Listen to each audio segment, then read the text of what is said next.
All right, here's part 2 because my mom called me just now over FaceTime and ended the video. So we're at the listening point.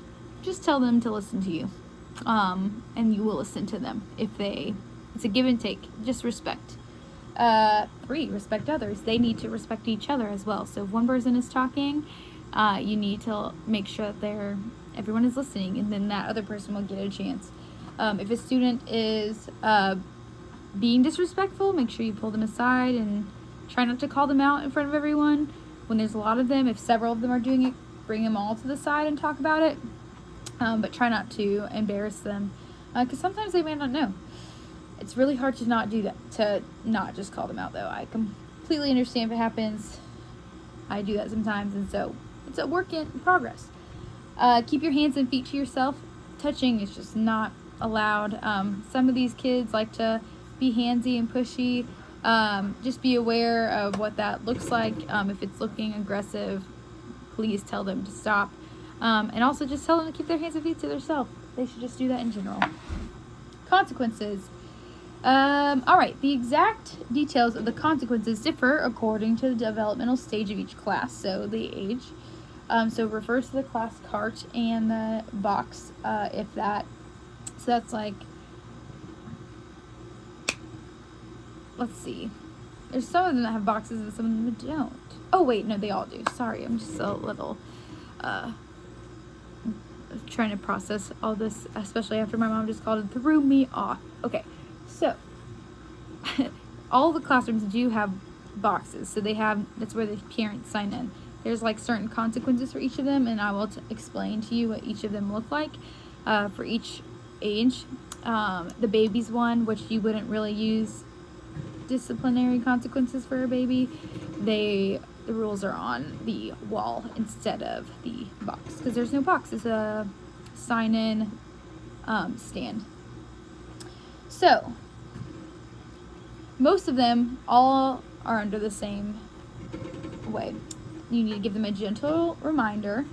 So say, hey guys, like I would just say in general, like instead of calling someone out, say, hey, like let's remember to be respectful and just go over the rules again. That's a very easy way to like not call someone out, but remind everyone of what we should be doing.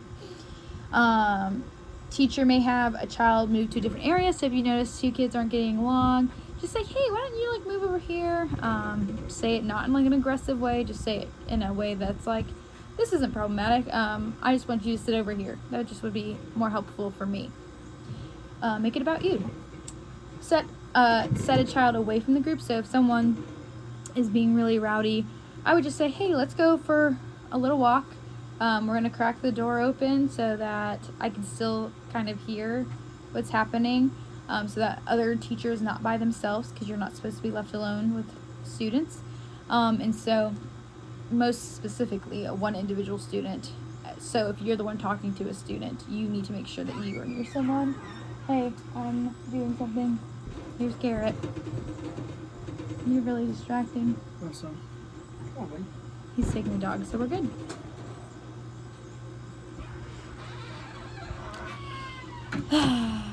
The beauties of being quarantined and with people all day.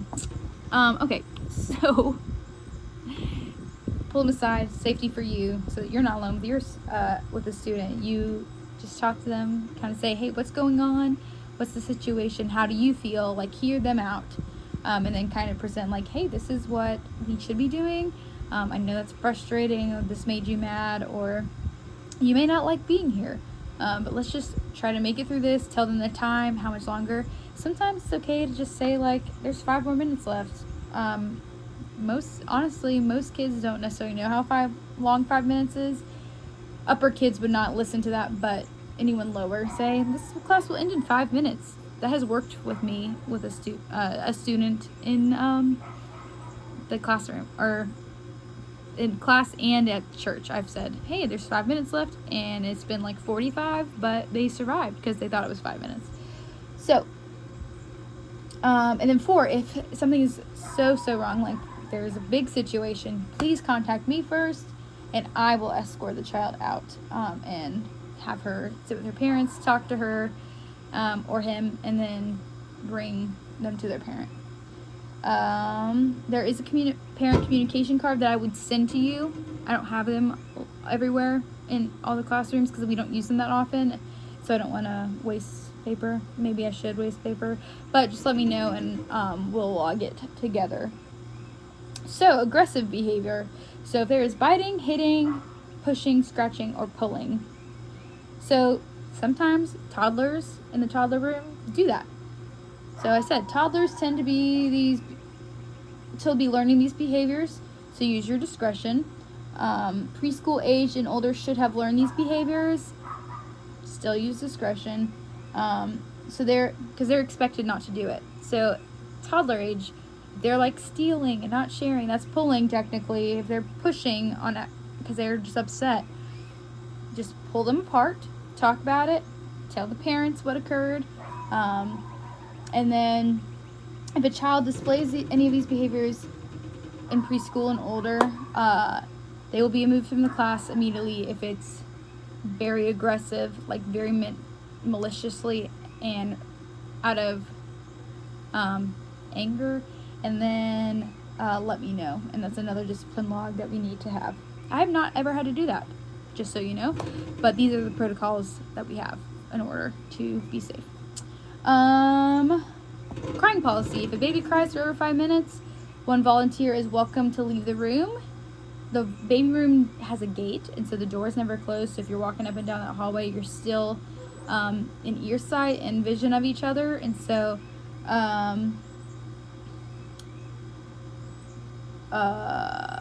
one volunteer is welcome to leave and help the baby calm down. If this doesn't work, please let me know, so the situation can be handled further. So if a baby is like super crying, I can let the parent know, or if you know that parent, you could text them as well. I know a lot of people don't actually use the 5-minute rule. They just let the baby cry, but know that you do not have to do that. And so if a baby is like really upset for a long period of time, please let me know and we'll take care of the situation. Safe child policy. No one child is ever allowed to be left alone with one adult. That is a big deal. It can be very easy to not follow that rule just taking kid to the bathroom or like walking them somewhere. You just need to have another student with you, so that there's accountability. That's where this GRACE initiative comes in, and we're going to talk about how we need to make sure our kids feel safe, and we need to make sure that bad things don't happen to them. I'm not saying any of you would do bad things. I'm not saying that we have bad people in our church, but this is an initiative that has to happen so that we can catch it before it occurs. And so just make sure that you're never alone with a child. Make sure you are with, if you need to pull another volunteer out of another room, or you need me, please use me. I'm there almost every single week. And so text me if something really crazy, or if you just need me to watch kids while you go take one to the bathroom, or I can come with you. We just can't have one child be, and it can't be one-on-one ever. And so bathroom rules. The procedures differ according to the age level. Please refer to your class box for specifics. So always aim to have a break in the class to have a potty break. So after a part of the lesson or after a game, say, hey, we're going to use the restroom now. The toddler and pre-K room have a little potty in there. If a kid is clearly big enough, in that little potty, it gets clogged up. So make sure if it's a new potty trained child, make sure that they're not using all this toilet paper. Make sure that if a kid is too big, that he or she goes to another potty. I've had big kids clog up that toilet, so make sure it doesn't get messed up. If it happens, we'll fix it. But you can have a little walking party to the bathrooms in the fellowship hall. That's where they are located, the ladies and gentlemen's bathrooms in there. And make sure that you're just not left one-on-one with them. So they can also use the water fountain out there.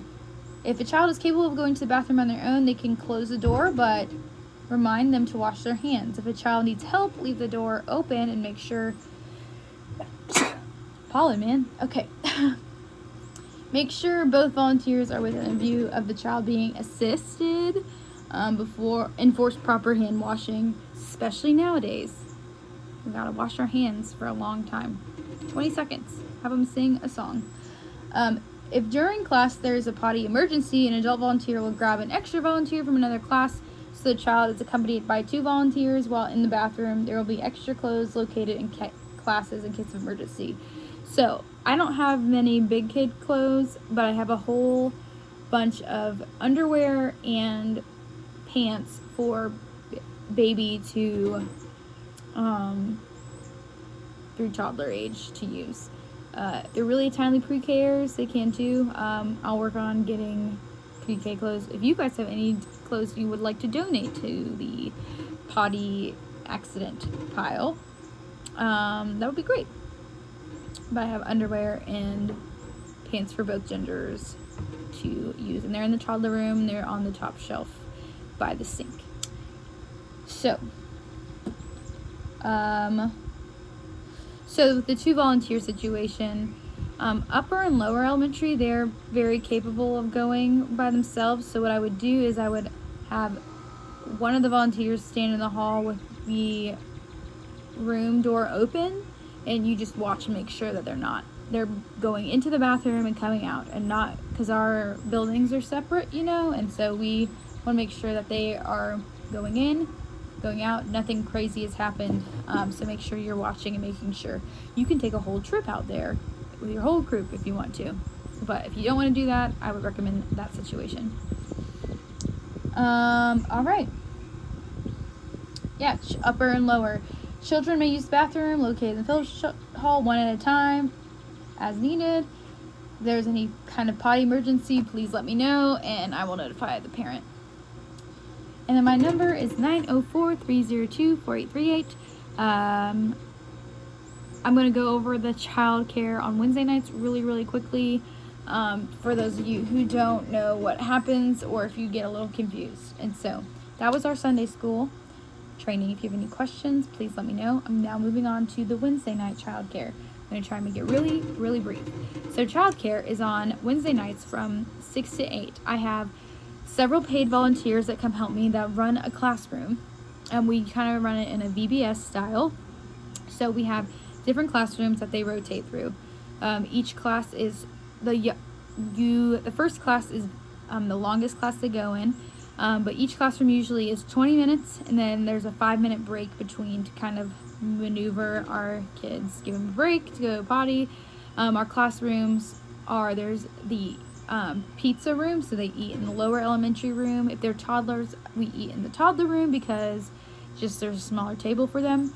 So they have pizza, carrots, grapes, water.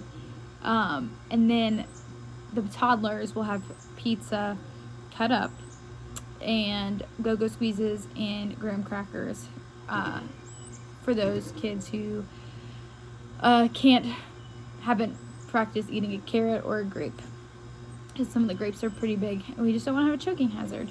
And so those are that's the food room.